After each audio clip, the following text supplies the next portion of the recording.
Assalamualaikum warahmatullahi wabarakatuh.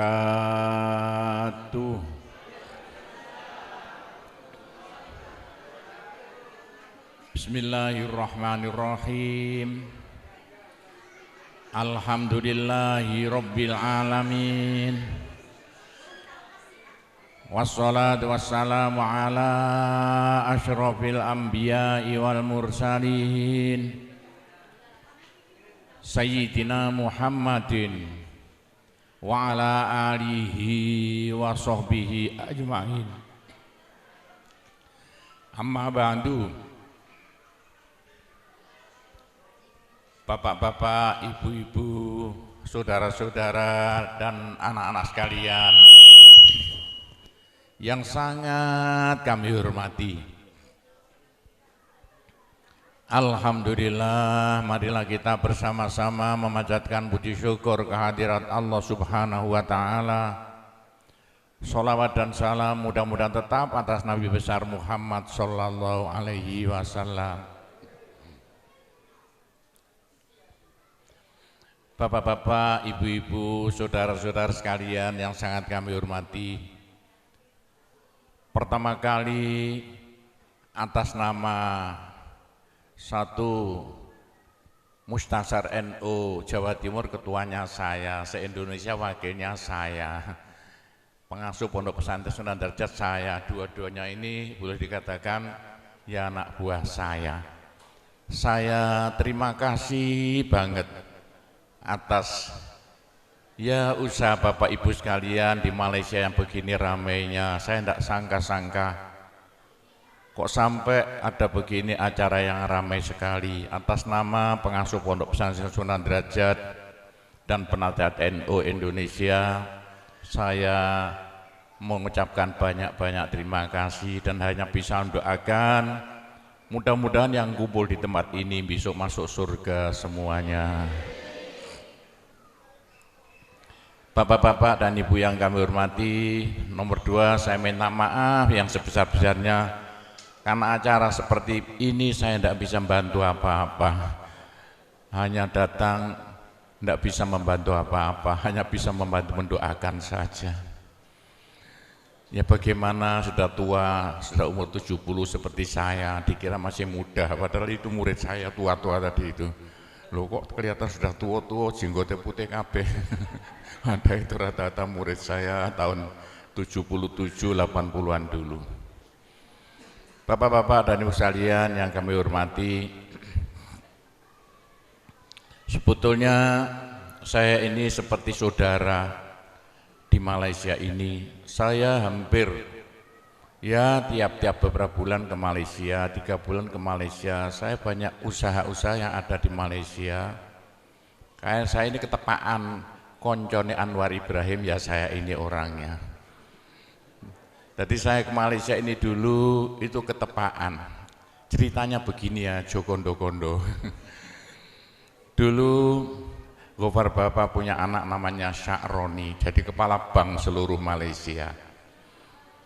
Uang bank disuruh beli, dibuat beli kayu-kayu di Kalimantan yang bukan main luasnya.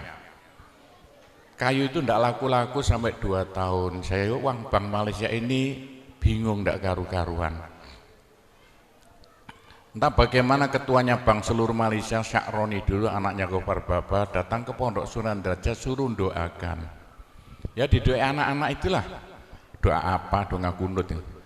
Lah kok ketepaan pulang dari Pondok Sunan Derajat, tanah yang bukan main, hutan yang bukan main di Kalimantan laku spontan yang beli orang Korea. Itulah ceritanya. Seneng sekali Sya'roni sampai bilang pada saya waktu itu masih kesulitan uang sekitar tahun 85. Saya mulai beli tanah, habis uang banyak sekali, utang saya banyak sekali. Sya'roni bilang, Pak Gofur, saya berhasil. Saya ingin bantu Pak Gofur, hutang Pak Gofur berapa? Saya bayar semuanya. Habislah utang saya yang banyak sekali waktu itu sampai Pondok Sunan Derajat, asalnya 1/4 hektar jadi 140 hektar luasnya. Semua tanahnya hutang, yang banyak bayar itu putranya Gofar Baba. Berarti Gofar Baba seperti saudara dengan saya mulai dulu. Itu cerita nih, sampan tinggal mondok tok. Yang bayari tanah itu dulu sebetulnya namanya Syakroni, saya yang sudah meninggal sekarang. Itu ceritanya Pondok Sunan Derajat bisa besar karena dibantu orang besar Malaysia. Putranya Gofar Baba waktu itu. Lalu Pondok Sunan Derajat bangun masjid. Masjid yang serba 9. Masjid itu waktu itu tahun 90-an habis 5 miliar. Saya hutang juga, enggak punya uang. Mungkin Bapak tahu masjidnya itu, yang bagus sekali itu di tengah-tengah pondok. Habis 5 miliar, uang enggak ada. Saya hutang lagi, orang Gresik, orang Bayat, 3 orang saya hutangi. Pak Gopur kalau sudah punya uang nyaur, ya. Bagaimana? Loh ternyata dadaan. Waktu saya wayai nyaur, di Malaysia ada borongan jalan tol paling luas waktu itu tahun 90-an. Ada 48 orang yang merebut jalan tol di Malaysia. Salah satunya yaitu ada temannya Anwar Ibrahim. Waktu Anwar masih belum dalam hukuman. Temannya datang ke Pondok Sunan Derajat, suruh doakan supaya dia menang. Alhamdulillah temannya Anwar Ibrahim menang. Karena menang, saya ditanya, punya hutang berapa? 5 miliar, habislah hutang saya. Yang nyauri orang Malaysia. Itulah ceritanya, begitu itu saya sampai bisa besar Pondok Sunan Derajat karena kendel hutang. Yang nyauri orang besar-besar Malaysia. Sekarang sudah kaya Pondok Sunan Derajat, punya pabrik banyak sekali. Itulah ceritanya Pondok Sunan Derajat dekat dengan Malaysia. Bapak-bapak, Pondok Sunan Derajat pondok tertua di Indonesia. Pondok Sunan Derajat dibangun tahun 1460-an, sudah umur 600 tahun. Pondok Jombang baru 100 tahun, Pondok Sunan Derajat sudah 600 tahun. Pondok Sunan Derajat itu satu-satunya peninggalan Wali Songo yang masih ada. Wali Songo yang paling Wali Songo dulu bikin pondok jumlahnya 9, tapi yang 8 sudah habis. Tinggal kuburan. Satu-satunya yang asli belum dipindah ke tempat yang lain. Jadi tinggal Pondok Sunan Derajat. Itulah. Sekarang banyak orang-orang Malaysia mondok sana, tapi sayang yang mondok sana yang beling-beling itu. Rata-rata orang Malaysia mondok di Pondok Sunan Derajat. Itulah ceritanya Pondok Sunan Derajat. Nah, bagaimana dengan NU? Ceritanya begini ya tentang NU, yaitu sebelum Kanjeng Nabi lahir itu di Arab itu udah pecah menjadi 2, Bani Hashim, Bani Umayyah. Itu rebutan Ka'bah mulai Kanjeng Nabi belum lahir, sudah perang enggak karuan Bani Hashim, Bani Umayyah. Bani Hashim, Bani Umayyah rebutan Ka'bah. Kanjeng Nabi itu Bani Hashim. Sebab itu Kanjeng Nabi yang mungsuh itu dari Bani Umayyah. Perang Badar Bani Hashim, Bani Umayyah. Perang Uhud Bani Hashim, Bani Umayyah. Sama orang Arabnya. Kanjeng Nabi meninggal diteruskan Abu Bakar, Bani Hashim. Ceritanya panjang, tidak usah ceritakan Bani Hashim Umayyah. Abu Bakar meninggal diganti Umar, Bani Hashim. Lah setelah Umar meninggal diganti Bani Umayyah, diganti Utsman, Bani Umayyah. Jadi Utsman itu Bani Umayyah. Sebab itu Utsman dibunuh orang Islam sama Islamnya. Mulai eker-ekeran, rebutan kekuasaan karena waktu zaman Sayyidina Umar jadi penguasa, tidak ada negara terluas di dunia itu melebihi negara waktu Sayyidina Umar jadi presiden. Hampir 3 benua dikuasai semuanya. Utsman meninggal diganti Sayyidina Ali. Ini jadi NU nanti itu, khususnya NU Wotan. Yang banyak mondok di Sunan Derajat wong Wotan. Itu. Jadi Sayyidina Utsman meninggal diganti Sayyidina Ali, Bani Hashim lagi. Gara-gara itulah waktu Sayyidina Ali berubah, perang Islam podo Islami antara yaitu Sayyidina Ali dengan grup dari Bani Umayyah. Sayyidina Ali meninggal dibunuh orang Islam. Itulah orang Arab paten-patenan tok itu yang jadikan nanti Islam paling banyak itu Jawa. Sayyidina Ali meninggal diganti Muawiyah. Awas sama udah hafal orang NU itu. Muawiyah waktu jadi presiden proyeknya melarang baca Sayyidina. Pokoknya semua anak apa itu orang-orang Bani Hasyim disingkirkan. Muawiyah kaya raya meninggal diganti anaknya Yazid bin Muawiyah. Waktu Yazid jadi presiden proyeknya membunuh anak cucu Nabi. Semua anak cucu Nabi dibunuh semuanya. Sayyidina Hasan, Masya Allah, yang begitu waktu kanjeng Nabi sholat zuhur ditumpaki di gulunya, Sayyidina Hasan numpak di gegernya, Sayyidina Hasan diracun meninggal dunia. Anak cucu Nabi, putune kanjeng Nabi itu, Sayyidina Hasan dipotong kepalanya, diacung-acungkan. Ini perbuatan yang memalukan dunia. Di Indonesia enggak kira mentolo, putune Pak Harto kok ketok gulune diacung-acungno, Sayyidina Husain diacung-acungno. Sama Islamnya. Gitulah ceritanya. Ceritanya begini. Untuk politik, yang politiknya mbujui al-harbu qita'atun, politik selalu mbujui. Untuk membunuh semua anak cucu Nabi, dijanji oleh Yazid bin Muawiyah, anak cucu Nabi suruh kumpul, nanti akan dijadikan orang besar-besar. 81 yaitu di Karbala, anak cucu Nabi kumpul 81 jumlahnya. Masya Allah, waktu anak cucu Nabi kumpul di Karbala, 81 anak cucu Nabi dibantai semuanya, diketok-ketok gurune, diacung-acungno, dan yang memalukan Sayyidina Husain dipotong kepala, diacung-acungno. Itu sama Islamnya. Yo karena inilah, gara-gara inilah Gusti Allah muring-muring. Sampai sama tak kandani, kalau sama sudah mulai tahu gaib-gaib, sing ngebeki swarga itu orang Indonesia. Buktikan besok kalau percaya sama saya sama Suding. Yang memenuhi swarga itu besok orang Indonesia. Indonesia Islam terbanyak di dunia. Yang ngebeki swarga itu nomor 2 wong Jawa. Sama titeni besok sing ngebeki swarga wong Jawa, bukan orang Arab, bukan orang Malaysia. Yang ngebeki swarga itu di besok itu Jawa Timur. Jawa Timur penduduknya terbanyak di Indonesia, hampir semuanya Islam. Orang Jawa Timur yang ngebeki swarga itu orang Kabupaten Lamongan. Bagaimana? Karena Lamongan itu Islamnya terbanyak di dunia. Nomor 2 se-Indonesia kabupaten terbanyak Kabupaten Lamongan, bukan Gresik. Besok yang ngebeki swarga itu adalah Kecamatan Paciran. Buktikan besok. Kenapa begitu? Karena di Kecamatan Paciran ada peninggalan Wali Songo satu-satunya yang masih ada, yaitu Pondok Sunan Derajat. 100% orang Paciran Islam. Meskipun kebagi jadi 2, ada NU, ada Muhammadiyah, balapan. Oh, enggak usah mbak kasih itu. Loh, kenapa begitu ceritanya begini ya? Waktu pembunuhan di Karbala itu ada cucunya Nabi yang masih kecil, namanya Ali Zainal Abidin, masih umur 8 tahun. Ali Zainal Abidin itu dengan ibunya, mari.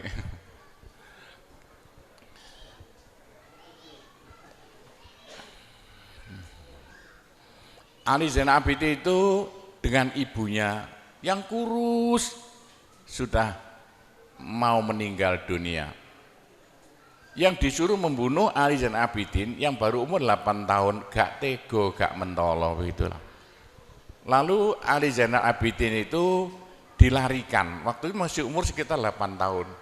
Dibawa ke Turki, saya dipanggil ke Turki, tadi malam saya dipanggil ke Turki. Saya insya Allah akan datang ke Turki karena ada urusan ini.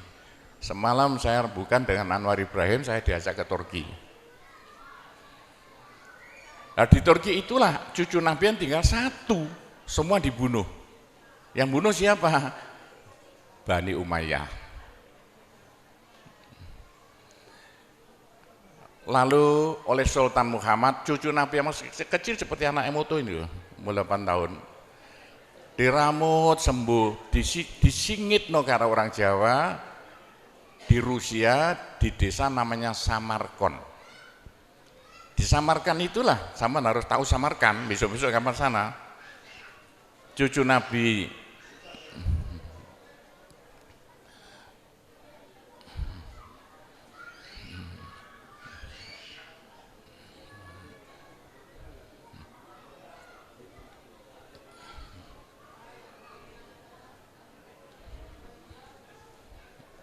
mari.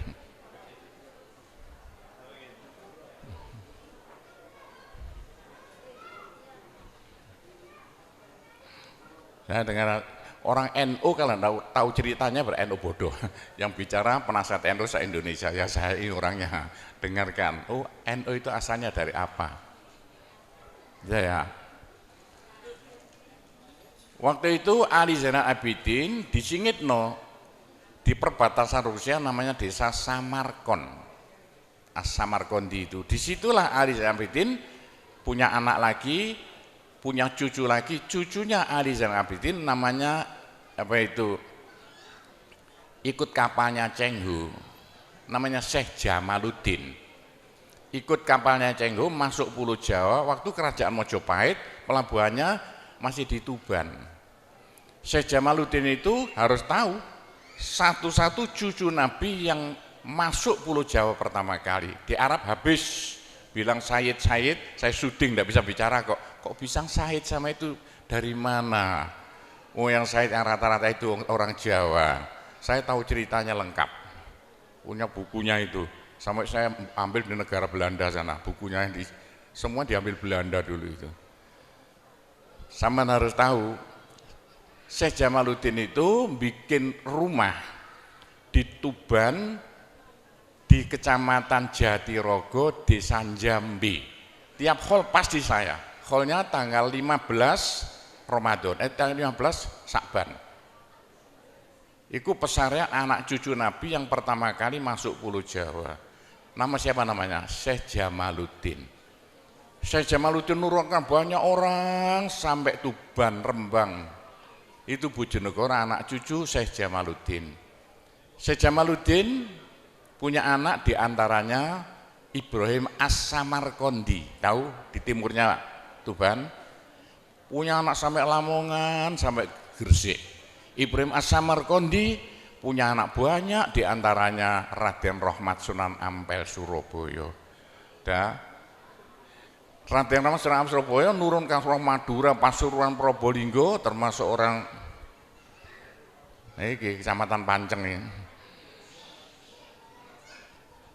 Di antara adiknya Raden Rahmat Sunan Ampel Surabaya kawin dengan Raja Mojopahit terakhir Prabu Kertawijaya, Bri Kertabumi, lahirlah namanya Raden Fatah. Jadi Raden Fatah itu ibu dari Mojopahit, keliru. Ayah dari Mojopahit, ibu dari Kanjeng Nabi. Waktu Raden Fatah jadi raja, meneruskan Mojopahit, dirubahlah kerajaan Hindu menjadi kerajaan Islam. Waktu Raden Fatah jadi rojo, bikin pondok jumlahnya 9.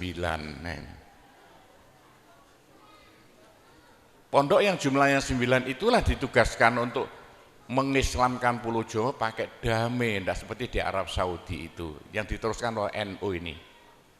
Cara-caranya itu. Pondok yang jumlahnya 9 itu sayang, yang 8 habis, tinggal kuburan. Satu-satunya peninggalan Wali Songo yang masih ada tinggal Pondok Sunan Derajat, asli belum dipindah kemana-mana. Tapi itulah saya tugasnya paling berat di Indonesia, bahkan di dunia. Karena apa? Yaitu bagian keramut peninggalan Wali Songo satu-satunya yang masih ada. Wali Songo berhasil merubah dari Hindu Buddha 100% menjadi Islam tanpa perang. Orang Mekah masuk Islam karena kalah perang. Saya tahu kok. Orang Mekah mau masuk Islam karena kalah perang. Nah itu sejarahnya bapak-bapak sudah hafal. Satu-satunya Pulau Jawa dari Hindu Buddha 100%, berubah jadi Islam tanpa perang. Itu ceritanya begitulah, sampai cerita jadi NU ini.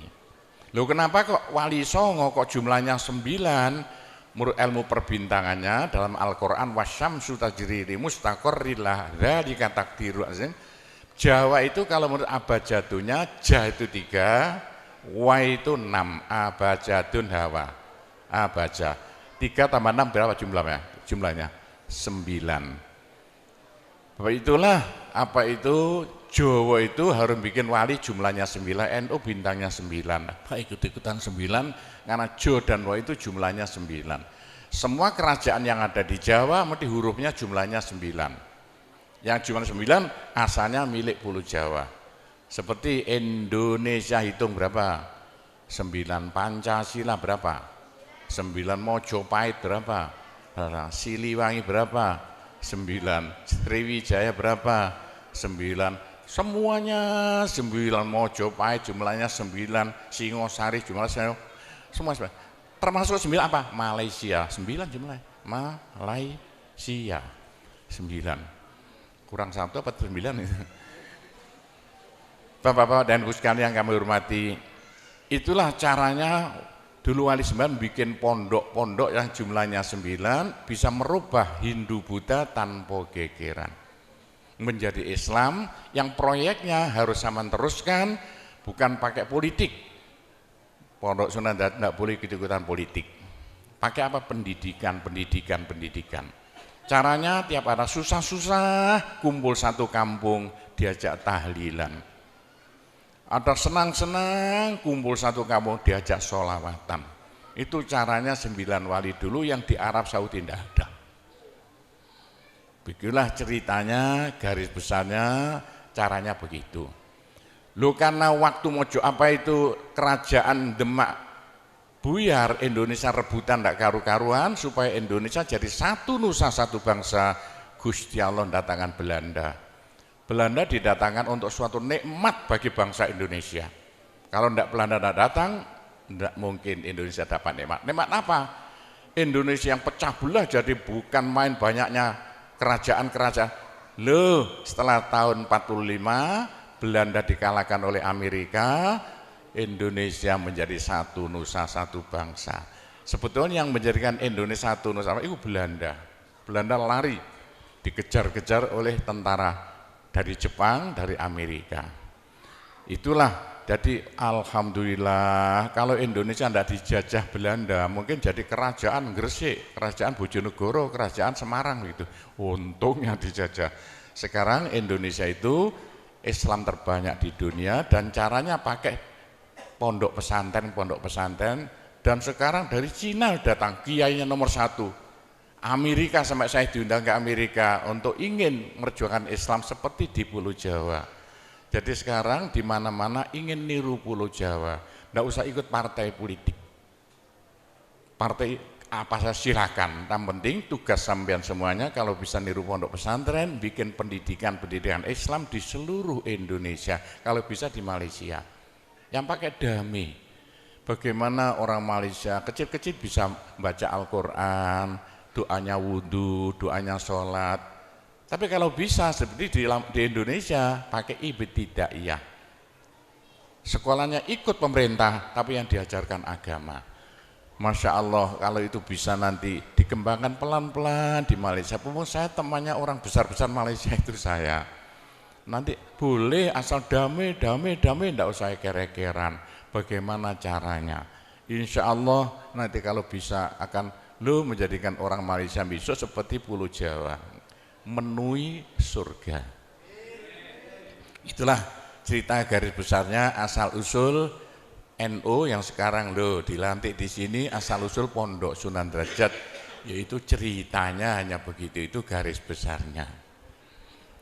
Mungkin Bapak Ibu tanya saya, karena saya itu bagian dongo di NU itu, tentang urusan dongo sing paling mandi untuk cari uang. Nggih Bu nggih?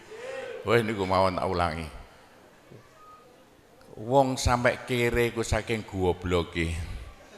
Nah Gusti Allah nantang sampean ud'uni astajib lakum, mintalah padaku saya beri.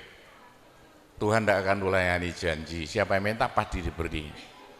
Doa paling mandi itu sebetulnya satu pakai Al-Quran, dua pakai zikir. Al-Quran itu singkatan kitab sak jagat. Kitab sak jagat yang jumlahnya 126.000, 124.000. Diperes jadi 4, Quran, Zabur, Taurat, Injil. Quran disingkat jadi surat Yasin. Bu, Pak, kalau butuh apa-apa urusan dunia, minta itu dipilah-pilah loh. Ada minta krono Allah, ada krono surga, ada krono pahala, ada karena dunia. Bahkan yang karena dunia dalam Al-Quran diutamakan. Rabbana atina fid dunya hasanah.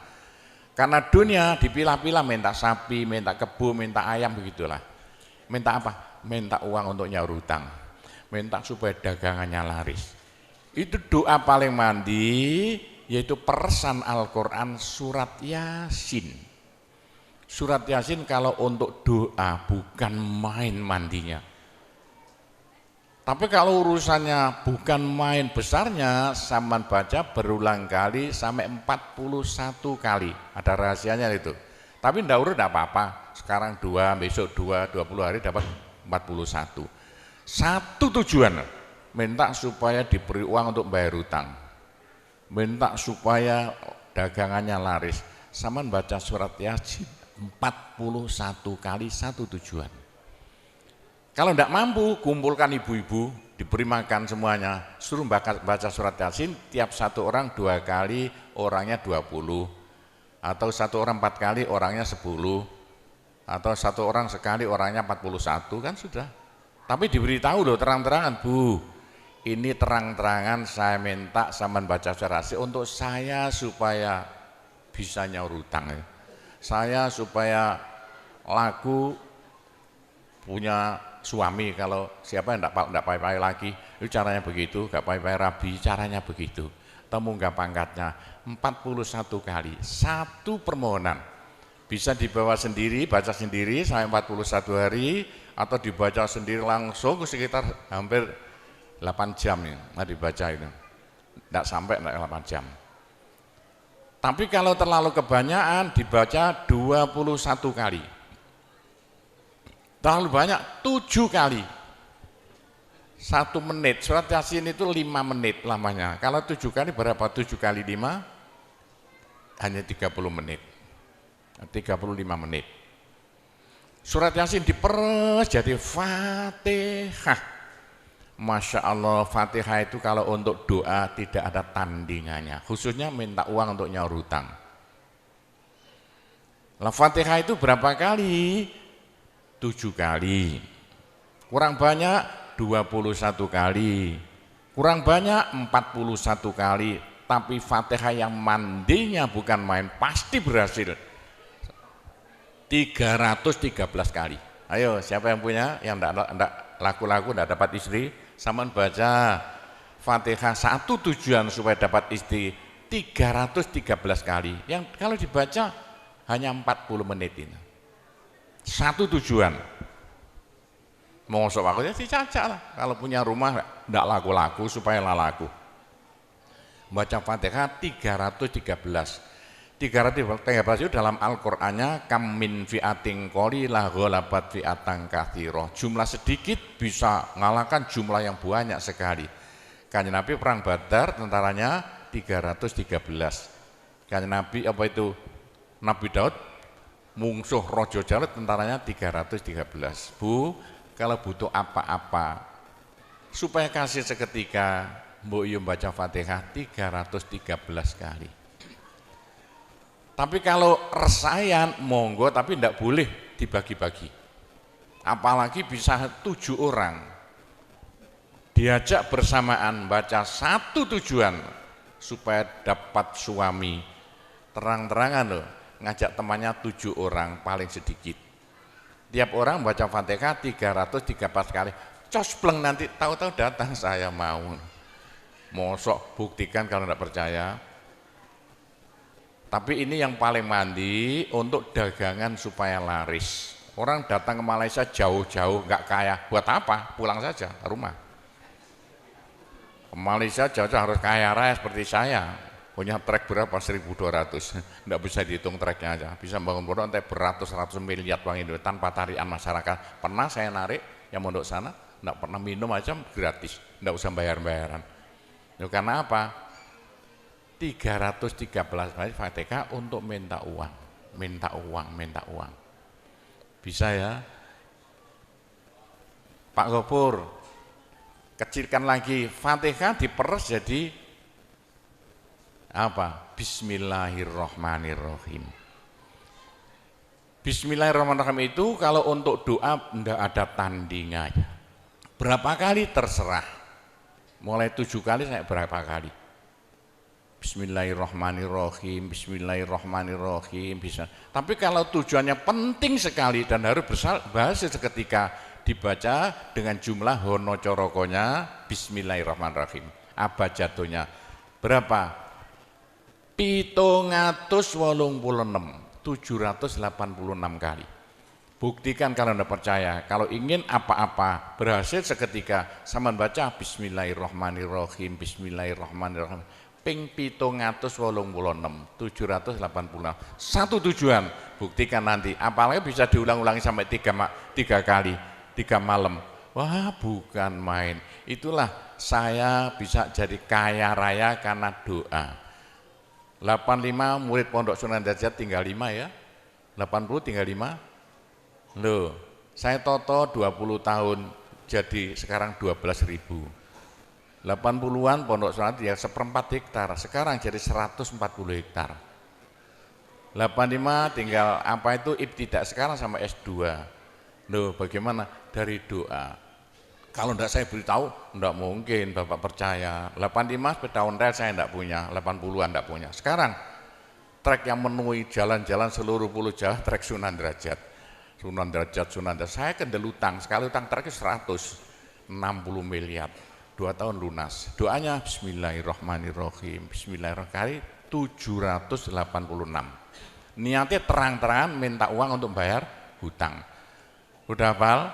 Mosok.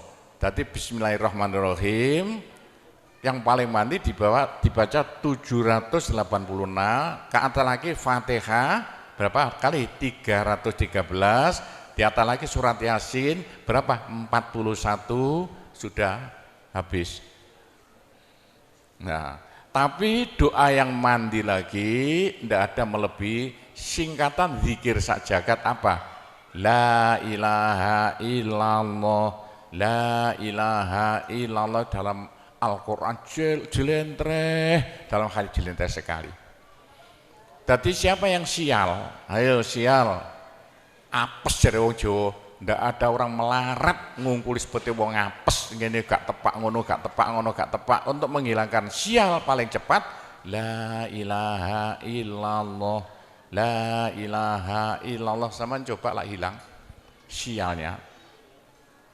Tapi sebaliknya nekakno bejo sing paling luar biasa ndak ada melebihi la ilaha illallah, la ilaha illallah. Yo sapa sing ingin bejo ojo leren-leren zikir la ilaha illallah, la ilaha illallah lah, gampang lah.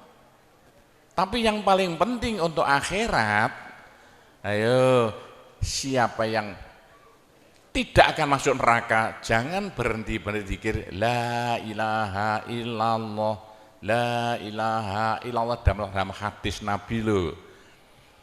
Semua dosa itu tidak akan bisa bertahan, pasti hancur karena dipules la ilaha illallah. Berapa banyak dosa sampean kalau zikir la ilaha illallah bagaikan batu dipules lender, krepes. Ayo sing dosane akeh sapa? Nah, kalau koyo opo saya intelnya polisi di bidang narkoba itu saya di Indonesia ini mulai zaman dulu. Ayo, bagaimana?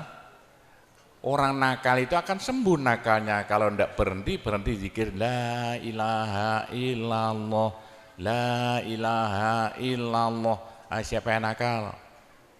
Senangannya minum pil koplo. Kenapa Malaysia, bahasa Malaysia apa itu? Itu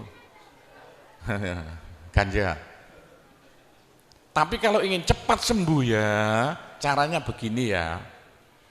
Sama zikir la ilaha illallah, sekali zikir saambekan. La ilaha illallah. Terus sama tarik napas, serut begitu. Menurut ilmu alam, kalau sama zikir la ilaha illallah, dari mulut sama keluar aura-aura bion-bion yang tidak akan bisa hilang sampai ribuan tahun, sampai jutaan tahun. Naik untuk kekayaan sampean di akhirat. Itu dalam Al-Quran, yuridu harsal akhirah nazid lahu fi harsi. Tapi untuk di dunia, yuridu harsad dunia nu'tihi minna, caranya begini. Sama dikit, la ilaha illallah. Ini sinar putih keluar, ditarik masuk hidung, masuk paru-paru, dipekek. Ini bisa menghilangkan kenakalan sampan semuanya. Itu caranya Wali Songo dulu untuk merubah Indonesia asalnya dari Hindu Buddha menjadi Islam tanpa gegeran. Diundang, diberi makan, beri berkat, tapi waktu mau tahlilan lah panjang dulu. Afdalu zikri kana fa'lamana la ilaha illallah. Tiga, itu politik itu. Itu kan tarik nafas masuk hidung. Serut. Itu caranya merubah sampean asalnya sial, hilang sialnya. Asalnya nakal supaya hilang nakalnya. Caranya begitu. Apalagi waktu itu mata dipejamkan. Monto direnung dengan narik serut cepat hilang nakalnya, bagaimana jadi orang baik. Tapi kalau nakalnya sudah kelas kakap, waduh sudah seperti anak-anak Malaysia yang lari ke Pondok Sunan Derajat itu, iya bagaimana, saya tahu itu kena nakal-nakal karuan. Caranya driji tengah ya, dan jemolan templek plek ini dua-duanya. Terus sama tarik, nyeng, sama cacak nanti kan, loh iya, ini paling cepat untuk menghilangkan kenakalan dengan zikir la ilaha illallah. Waktu narik, mata dipejamkan, diriji tengah dengan jempolan ditempelkan, tarik, serut. Ini ilmu rahasia loh, enggak saya beritahu ini, supaya yang nakal-nakal hilang nakalnya spontan.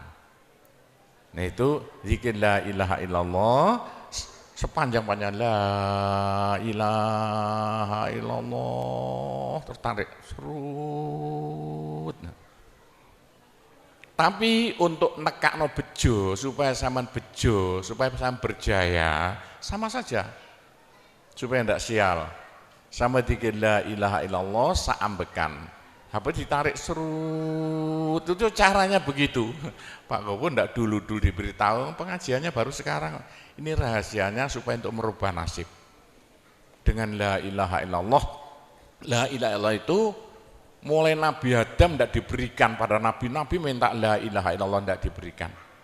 La ilaha illallah untuk umat Muhammad, supaya umat Muhammad lo di dunia bahagia, di akhirat masuk surga, dan tidak masuk neraka pakai la ilaha illallah.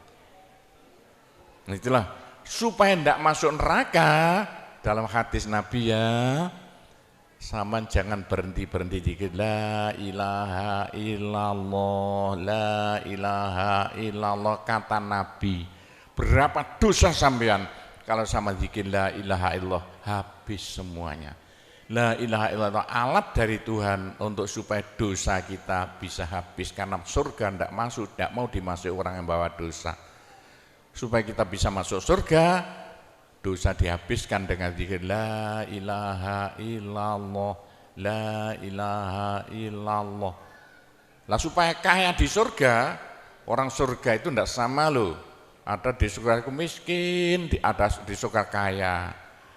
Tinggi dan pendeknya derajat yang di surga tergantung banyak sedikitnya pahala yang kita bawa di dunia.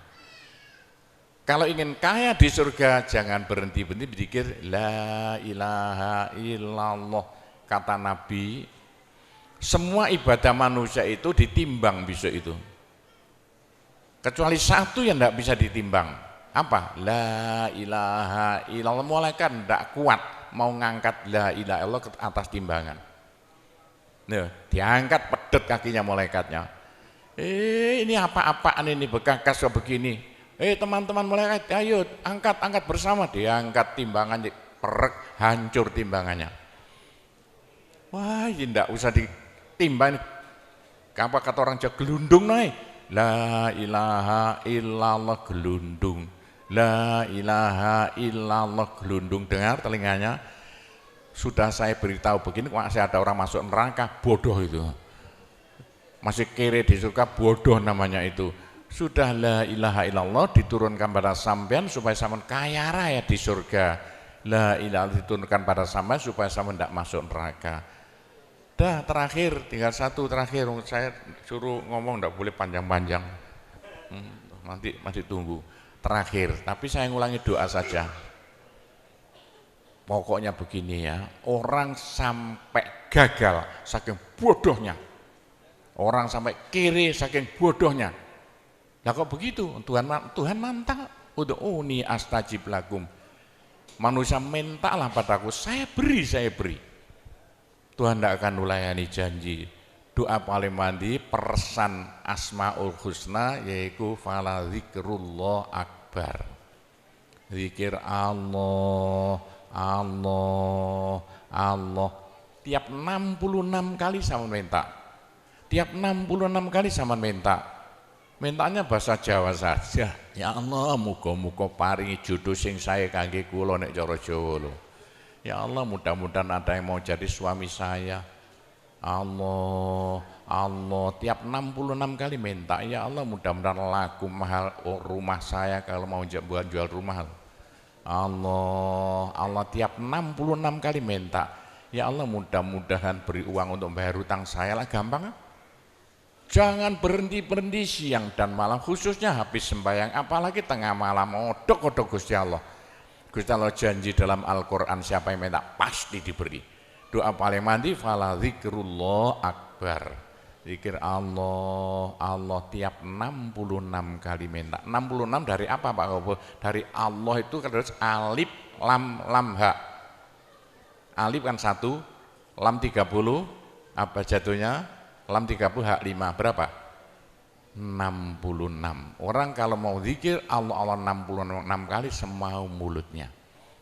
Begitulah ceritanya. Apa itu doa-doa yang saya ajarkan, gampang Bu ya. Orang haid boleh, daripada ndak boleh sholat, ndak boleh zakat. Menurut pendapat saya, orang haid zikir la ilaha illallah boleh. Meskipun ulama perselisihan, tapi kalau ikut saya boleh. Saya punya dasarnya. Orang haid kalau baca Allah, zikir Allah, Allah tiap 60 menit tak boleh. Daripada ndak boleh sholat, ndak boleh puasa, lebih baik baca doa Allah, Allah tiap 66 kali minta. Pak, saya beritahu ya, jangan bilang-bilang. Kalau saya ndak berhenti zikir Allah, Allah tiap 66 kali sampean minta. Bagaimana dalam hati sama ini asalnya sama nakal, hilang, sedikit-sedikit hilang. Sekarang mondok di Sunan Data itu saking nakalnya. Ayo dari Malaysia mondok saking belinge. Saya tahu gak ada yang melarikan diri dari penjara Pak, masuk pondok. Saya disingit no ya. Kayak tutup-tutup di pondok Sunan Derajat. Tapi kalau mau zikir Allah, Allah tiap 66 kali minta sembuh. Bu, kalau sama terus-terusan zikir Allah, Allah tiap 66 kali minta, sampai malah senang Allah. Dalam hati senang Tuhan, senang Allah. Senang bukan mulut tuh hati. Kalau senang sama senang Allah, sama jadi walinya Allah. Kalau sama diangkat jadi walinya Gusti Allah, besok ndak ada neraka, ndak ada siksa, sekali mati langsung masuk surga. Siapa itu? Kekasih Allah, waliullah. Pak Gopur, bagaimana supaya bisa jadi walinya Allah? Jangan berhenti. Bagaimana caranya supaya sampai disenangi Allah? Bagaimana supaya saya disenangi Allah? Bagaimana supaya sama senang pada Allah? Bagaimana supaya saya senang Allah? Jangan berhenti minta uang. Dengan zikir Allah, Allah tiap 66 kali minta. Agak panjang dikit supaya merasuk. Allah, Allah tiap 66 kali minta. Ya Allah, mudah-mudahan laku mobil saya. Kayak mau ingin jual mobilnya. Bisa ya? Oh, sudah, nanti masih ada caranya banyak. Saya disuruh cerita-cerita ya sedikit tentang urusan itu tanpa cerita doa saja. Saya ulangi lagi, saya terima kasih banyak loh di Malaysia. Loh kok diadakan acara seperti ini acara bukan urusan politik, urusan bagaimana supaya kita besok sama-sama masuk surga semuanya. Nah itulah dengan cara-cara Pondok Sunan Derajat, karena peninggalan Wali Songo tinggal satu Pondok Sunan Derajat. Caranya damai. Tidak ada urusan ikut-ikutan politik, coblosan persis dan apa tidak ikut-ikutan, silakan. Pondok tidak mau ikut-ikutan, tidak siapa. Ini tapi saya banyak teman-teman orang-orang besar di Malaysia. Ketepaan bukan urusan politik, bukan urusan apa? Urusan suwuk yang bilang-bilang. Suruh nyuwuk kok bagaimana orang-orang besar itu. Nah, entah ya kalau orang Malaysia kok sembuhan nih, yang sakit mau mati sembuh lagi itu banyak sekali begitu. Itu urusan suwuk jelas, bukan urusan politik. Saya tidak ikut-ikutan, hanya ketepaan. Saya dulu temannya Anwar Ibrahim, mulai dulu itu temannya Gofar Babah. Jadi ketepaan saya selalu dipanggil ke rumahnya urusan suwuk. Nah itulah, begitulah ceritanya. Saya hanya bisa mendoakan saja ya. Saya doakan bahasa Jawa saja ya. Ya Allah, muga-muga sing kempal tembriki sedaya dados keluarga ingkang gemah ripah loh jinawi. Gampang sandang pangane, seger kuwarasan awake. Selamat donya akhirate, disepuro kabeh dosane, gampang rezekine, adoh belaine, akeh duwike, rukun kali tangga kiwa tengene, subur kabeh tandurane, lunga kabeh penyakite, laris kabeh dagangane, lancar kabeh penggaweane. Ya Allah, muga-muga ingkang kempal mriki mbenjing gruduk-gruduk bareng-bareng mlebu swarga sedaya. Pun tambahi donga sugih dhuwit mawon. Bismillahirrahmanirrahim. Alhamdulillahirabbil alamin wassalatu wassalamu ala asyrofil anbiya wal mursalin sayyidina Muhammadin walhamdulillahirabbil alamin. Allahumma inna nas'alukal afiyah fid dini wad dunya wal akhirah. Allahumma yassir umurana kullaha wassahhil umurana kullaha wa la tu'assir alaina. Allahumma ya muhawwilal ahwal hawwil halana ila ahsanil ahwal bihaulika wa quwwatika ya kabir ya muta'al ya aziz ya mifdul. Allahumma ja'alna wa iyahum min ibadika wa iyadika wa jiwarika wa amanika wa hizbika wa kanafika min syarri kulli syaitonin wa sultanin wa insin wa jannin wa baghin wa hasidin wa sabuin wa hayatin wa akrab wa min syarri kulli dabbatin anta akhidhum binasiyatiha inna rabbi ala siratul mustaqim. Rabbana anzil alaina ma'idatan minas sama' takunu lana aidan li awwalina wa akhirina wa ayatan minka warzuqna wa anta khairur raziqin warzuqna wa anta khairur raziqin warzuqna wa anta khairur raziqin. Rabbana atina fid dunya hasanah wa fil akhirati hasanah wa qina adzabannar wa sallallahu ala sayyidina Muhammadin walhamdulillahirabbil alamin. Saya cukup sekian saja, mudah-mudahan manfaati untuk Bapak Ibu sekalian semuanya. Bila mana ada salahnya, saya hanya mohon maaf sebesar-besarnya. Kami akhiri, wabillahi taufiq wal hidayah, waridho wal inayah, wassalamualaikum warahmatullahi wabarakatuh.